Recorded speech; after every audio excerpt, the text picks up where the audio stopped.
گردن سے جو ہے خون بہا دیا جائے اس کے بعد ختم.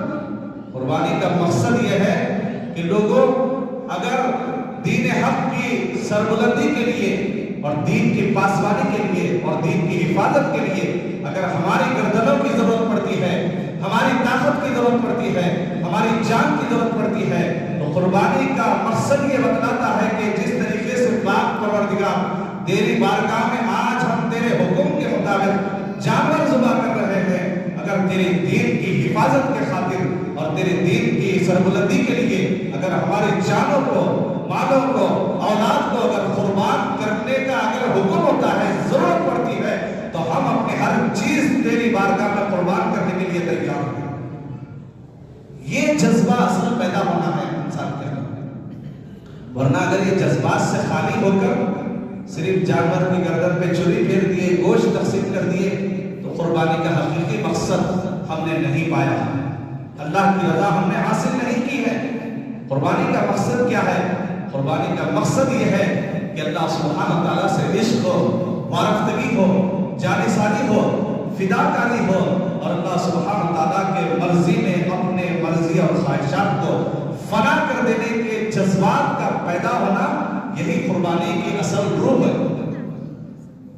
اسی لیے قرآن کریم میں آتا ہے، آپ دیکھیں، لَن يَنَالَ اللَّهَ لُحُومُهَا وَلَا دِمَاؤُهَا وَلَٰكِن يَنَالُهُ التَّقْوَىٰ مِنكُمْ. لوگوں، اللہ کے پاس نہ تمہارا گوشت پہنچتا ہے اور نہ وَلَا دِمَاؤُهَا، نہ اس کا خون اللہ کی بارگاہ میں پہنچتا ہے، وَلَٰكِن يَنَالُهُ التَّقْوَىٰ مِنكُمْ، جو تم میں سے دل کی جو کیفیت ہے، جو تقویٰ ہے، وہ اللہ کی بارگاہ میں پہنچتا ہے. تو دل کی کیفیت کیا ہے؟ ہم اللہ کی بارگاہ میں قربان ذبح کر رہے ہیں تو دل میں ایک کیفیت ہونا چاہیے. تیری محبت میں ہم جانور کو قربان کر رہے ہیں، اگر دین کی حفاظت کے لیے اگر ہمارے اندر ضرورت پڑے تو ہم اپنی جان کو قربان کرنے کے لیے تیار ہیں. اور یہ حضرت سیدنا ابراہیم خلیل اللہ کی زندگی کو دیکھیں. وطن کو آپ نے چھوڑا، ضرورت پڑی وطن کو چھوڑا، ضرورت پڑی بیوی بچوں کو چھوڑنے کا حکم ہوتا ہے، چھوڑ دیتے ہیں. اور جب بڑھاپے کی عمر میں جو کئی سالوں سے دعائیں مانگ کر اس لڑکے کو حضرت اسماعیل ذبیح اللہ کو لیا تھا، اس کو قربان کرنے کا حکم ہوتا ہے، تو اس کے قربان کرنے میں بھی نہ کبھی حضرت ابراہیم علیہ السلام جو عمر کے آخری حصے میں ہے، تقریباً 96 سال کی عمر بتاتے ہیں، اتنی عمر میں نہ کبھی ہاتھ کانپے، نہ کبھی ماتھے پہ شکن آیا اور نہ کبھی پسو پیش ہوئے، بلکہ اللہ کا حکم تھا. ایسی ایک اسماعیل کے اگر ہزاروں اسماعیل بھی اللہ کے نام پہ اگر قربان کرنے کا حکم ہوتا ہے تو میں پسو پیش کیے بغیر، ایک لمحہ بھی توقف کیے بغیر میں اپنی ہر چیز کو قربان کرنے کے لیے تیار ہوں. یہ تھا جذبہ ابراہیم، یہ تھا خلیل اللہ، حضرت ابراہیم خلیل اللہ کا ایثار، یہ تھی ان کی قربانی. جس چیز کا حکم ہوتا ہے، آج گناہوں کو چھوڑنے کی بات آتی ہے، ہم گناہوں سے توبہ کریں. آج دین پر چلنا ہمارے لیے سخت ضروری ہے. آج ہم فیشن پرست لوگوں کے درمیان میں ہم شامل نہ ہو جائیں، ہم بے محرمی کا شکار نہ ہو جائیں، اغیار کے طریقوں کو نہ اپنائیں، دوسروں کے طریقے کو ہم اچھا نہ سمجھیں، بلکہ اسلام کا بہترین دین وہ ہے.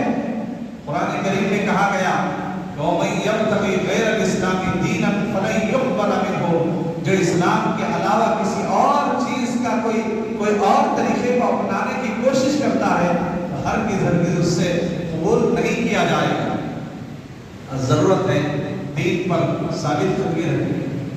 آج آپ دیکھیں دین سے پھیرنے کے لیے کیا کیا کوششیں کی نہیں کی جاتی.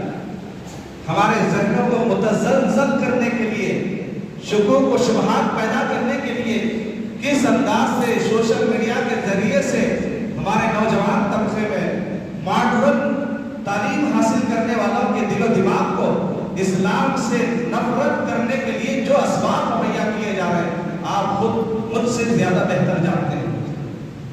کبھی تین طلاق کے مسئلے کو اٹھا کر کہا جاتا ہے کہاں ہے دیکھیے، کبھی کہا جاتا ہے کہ قربانی جو اللہ کی راہ میں جانور قربان کر رہے ہیں، کسی جان کو نقصان کر رہے ہیں، یہ کیا فائدہ ہے. وہی رقم کسی اور کو خیرات کر دو، وہی رقم کسی اور تندرست مجبور کی مدد کر دو.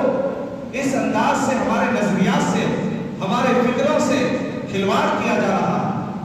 محترم بزرگوں، عزیز دوستوں، اگر دین کا حکم ہوتا ہے کہ اپنی اولاد کو قربان کرنا، حضرت ابراہیم خلیل اللہ نے بتایا، یہ کوئی بلا وجہ چیزیں نہیں ہے. اللہ کا حکم ہوتا ہے تو اولاد قربان کرنے کا اولاد قربان کریں گے، مال قربان کرنے کا تو مال قربان کریں گے. اپنی جان قربان کرنے کی باری آتی ہے تو ہم جان بھی قربان کرنے کے لیے تیار ہیں. ہم حبیب پاک صلی اللہ علیہ وسلم نے جو دین دیا ہے، ہم یہ باطل نظریات کو اپنے دل و دماغ میں لائے بغیر ہم محمد الرسول اللہ صلی اللہ علیہ وسلم کی تعلیمات کو اپنے دل و دماغ میں بٹھا کر مکمل طریقے سے اس پر عمل پیرا ہونے کا آج ہم عہد کریں گے. معزز سامعین اکرام، یہ نماز عید الاضحیٰ ہے. آپ دیکھیں دوسروں کے پاس بھی عیدیں ہوتی ہیں.